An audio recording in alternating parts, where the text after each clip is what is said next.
और पहले उन्होंने गोपी भाव की साधना की और उस साधना में उन्हें सिद्धि प्राप्त हो गई। 108 यमुना जी के जल में खड़े होकर 108 पारायण भागवत जी के यमुना जी को सुनाए। उनको भागवत जन्माद्यस्य से लेके तम नमामि हरिम परम तक पूरा ग्रंथ कंठस्थ था, बिना पोथी के पूरा पारायण करते थे। 108 पारायण किए और श्री यमुना जी प्रकट हो गई। भगवान तो बार बार उन्हें दर्शन देते थे।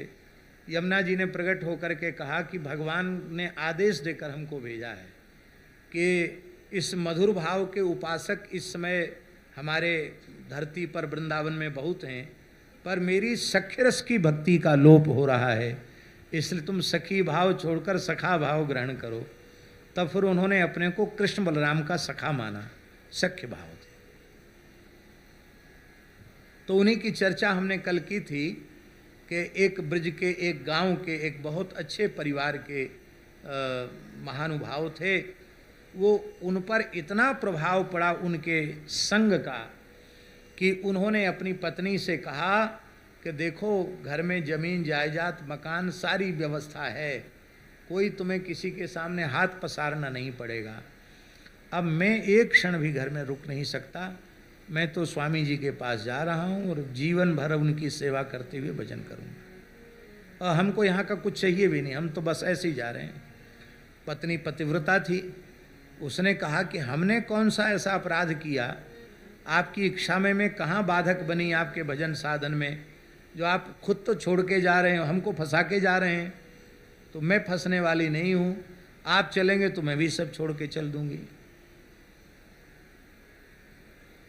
तब फिर वो रुक गए, उन्होंने कहा चलो ठीक है, तो बालक हैं, इनका विवाह करके तब जाएंगे। बालकों को पता चलेगा, विवाह के योग्य ही थे बालक। उस समय छोटी आयु में विवाह हो जाते थे, 15-16 वर्ष की आयु में विवाह हो जाते थे। बच्चियों के तो और छोटी आयु में विवाह हो जाते थे। बस इनके बच्चों के ब्याह करके और फिर चले जाए। बच्चे भी बड़े विवेकी थे। एक पुत्र था और दो कन्या थी। 2 कन्या थी, 2 पुत्री और 1 पुत्र। तो तीनों ने कहा कि आप दोनों तो विरक्त भाव से गुरु जी के पास रह के भजन करोगे, तो हमको इस प्रपंच में क्यों डाल के जाओगे?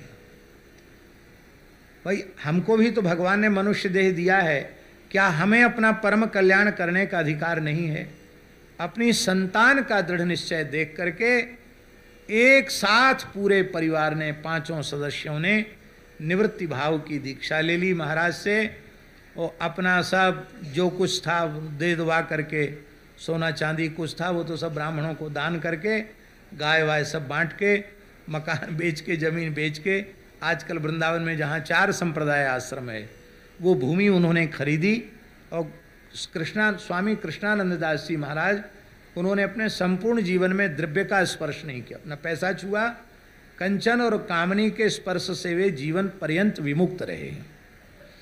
बहुत वैराग्यवान सन्यासी थे महाराज कृष्णानंद दास, सामान्य महात्मा नहीं थे।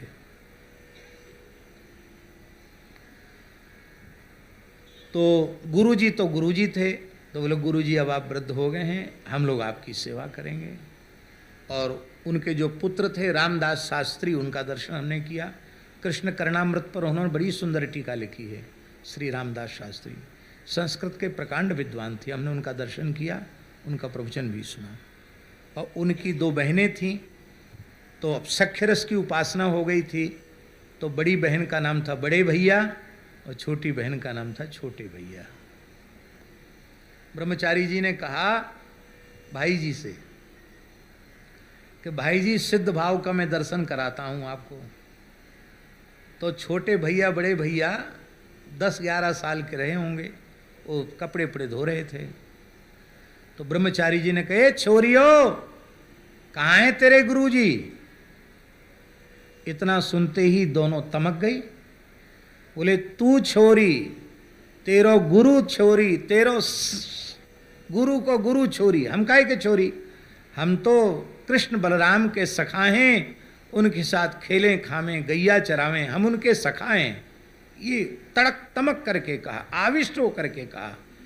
तो हमने सुना है प्रामाणिक पुरुषों से ये बात सुनते ही भाई जी के नेत्रों से श्रुधारा बहने लगी कि ऐसा भी भाव होता है कि स्त्री शरीर होने पर भी स्त्री शरीर की विस्मृति में भगवान का सखा हूँ, ये भाव इनका दृढ़ हो गया। फिर अब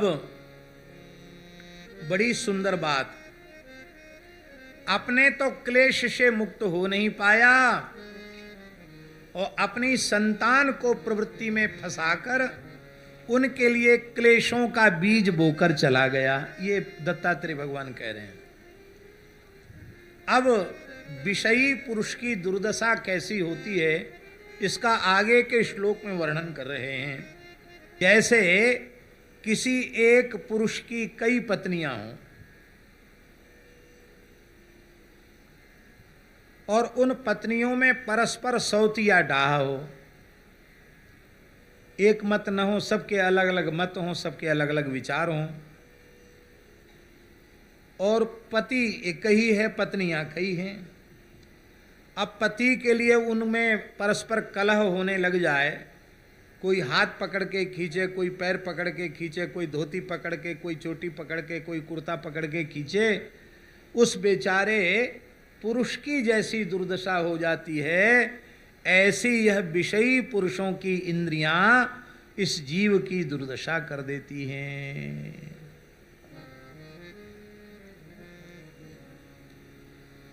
कहते हैं कि कोई चोर चोरी करने गया तो जिस व्यक्ति के यहाँ चोरी करने गया था वो बहुत धनी मानी वैश्य था, उसकी 2 पत्नियां थीं, दोनों में झगड़ा होता था। तो ऊपर की मंजिल बड़ी वाली थी उसको नीचे का मंजिल दे दिया और जो छोटी वाली थी उसको ऊपर वाला मंजिल दे दिया। अब दोनों को ही प्रसन्न रखना बेचारे का कर्तव्य था।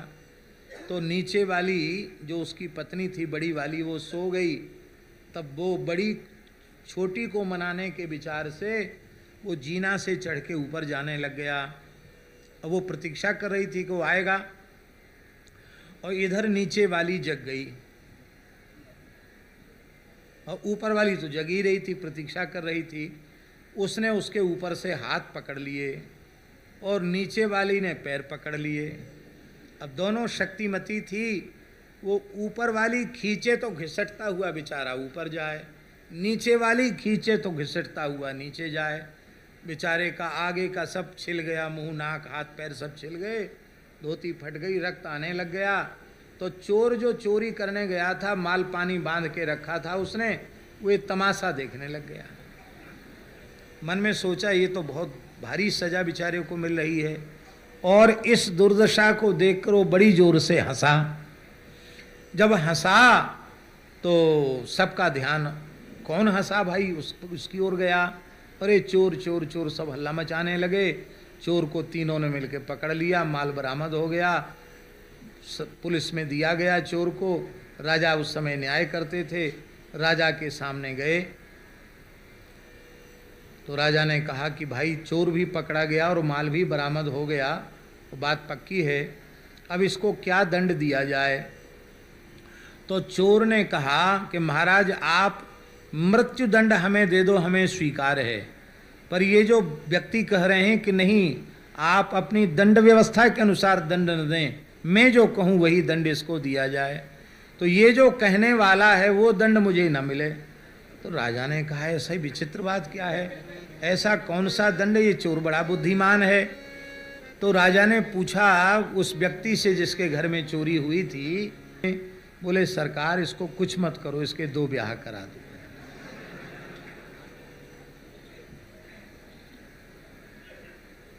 सारा जीवन दंड भोगेगा।